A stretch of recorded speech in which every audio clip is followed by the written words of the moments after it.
बस उस समय वह मुनि महाराज के मन में कुछ विकल्प उत्पन्न हो जाता है। अभी तक तो निर्दोष रूप से वह सब कुछ सहन कर रहे थे, लेकिन शब्दों का कितना प्रभाव रहता सुनिए। और वह शब्द सुन करके महाराज का शरीर जर्जर तो हो गया था और राजा के प्रति उनके मन में विकल्प उत्पन्न हो जाता है। और एक कोई गाय के द्वारा या बैल के द्वारा वह महाराज कोई बैल या गाय के द्वारा महाराज गिर जाते हैं, आकर के धक्का देता महाराज। तो 3 महीने को उपासवत कैसा स्थिति, और वहीं पर महाराज का क्या हो जाता है, जीवन लीला समाप्त हो जाती है। लेकिन राजा के प्रति मन में जो विकल्प था, उसी समय क्या हुआ, मनुष्य आयु का बंद कर लेते हैं, क्योंकि उस समय सम्यक की प्रार्थना हो जाती है। सम्यक दर्शन के साथ कभी भी कोई भी मनुष्य आयु का बंद नहीं कर सकता, त्रैच आयु का बंद नहीं कर सकता, नरक आयु का बंद नहीं कर सकता, एकमात्र देव आयु का ही बंद करता है। और मरण करके उसी राजा के यहाँ, उसकी रानी के यहाँ गर्भ में आ जाते हैं। कौन, वही मुनि महाराज। और जब गर्भ में आते हैं, और जब गर्भ में आए तो उस रानी को मन में दोहला उत्पन्न होता है।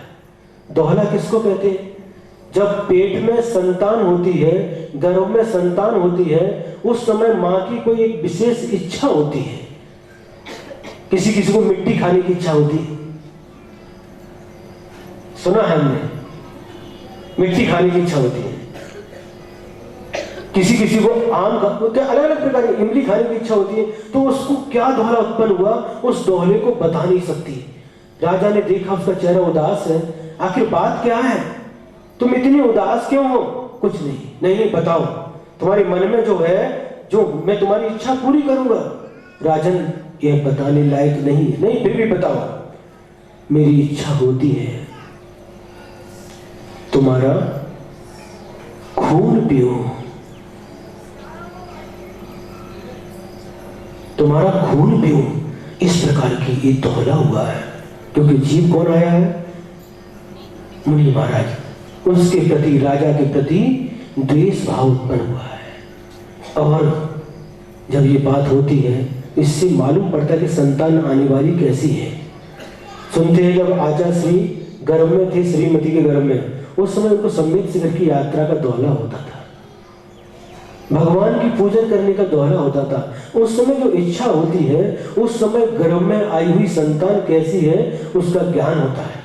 और जब ये दोहला हुआ, फिर बाद में क्या हुआ, वह जन्म लेता है। एक घटना 2 पुराणों में हमको पढ़ने को मिलती है। एक जो कंस है, जो कंस बना है, वह मुनि महाराज थे। और दूसरी श्रेणिक चरित्र में भी श्रेणिक का पुत्र कुणाल, कुणिक, ये 2 प्रकार से हमको घटना पढ़ने को मिलती है। कंस की भी सेम यही घटना है और कुणिक की भी यही घटना है। और क्या होता है, आगे की घटना आपको मालूम है। वह पुत्र भी दुश्मन बन करके आया है और वही मृत्यु के लिए कारण बन जाता है। हमारा कर्म का फल हमको ही भोगना पड़ता है, कोई भी दूसरे के कर्म का फल नहीं भोग सकता।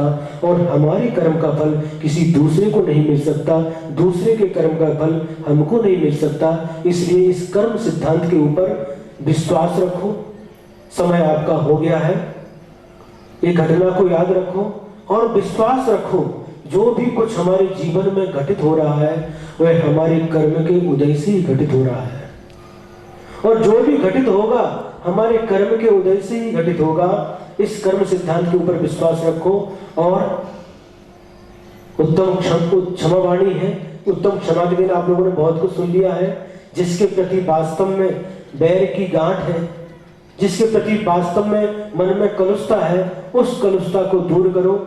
क्षमा भाव तो करते किससे, जिससे रोज मिलते हैं, हाथ में हाथ मिलाते, गले में हाथ डाल करके चलते, उनसे क्षमा मांगते हैं।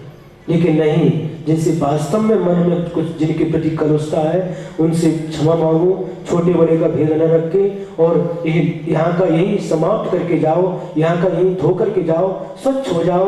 और हमेशा के लिए जितनी जल्दी, अब गंदे हाथ गंदे होते तो कितनी देर तक गंदे रखते हैं, जल्दी से जल्दी उसको साफ कर लेते हैं। वैसे ही आज के दिन ही नहीं, जब जितनी जल्दी से जल्दी हो सके जो भी कलुषता है आपसी वो सबकी कलुषता मिटे और सभी उस उत्तम क्षमा धर्म को धारण करें। सभी के जीवन में क्षमा हो और क्षमामय जीवन हो, कभी मन में किसी के प्रति द्वेष ना हो, बैर ना हो और सभी का जीवन बहुत आनंदमय बीते। एक दोहे के साथ गुरुदेव का दोहा याद आ रहा है, उसके साथ अपनी वाणी को विराम देता हूं। मंगलमय जीवन बने छा जावे सुख छाँव, मिले परस्पर दिल सभी टले अमंगल भाव। महावीर भगवान की, आचार्य गुरुवर श्री विद्यासागर जी महाराज।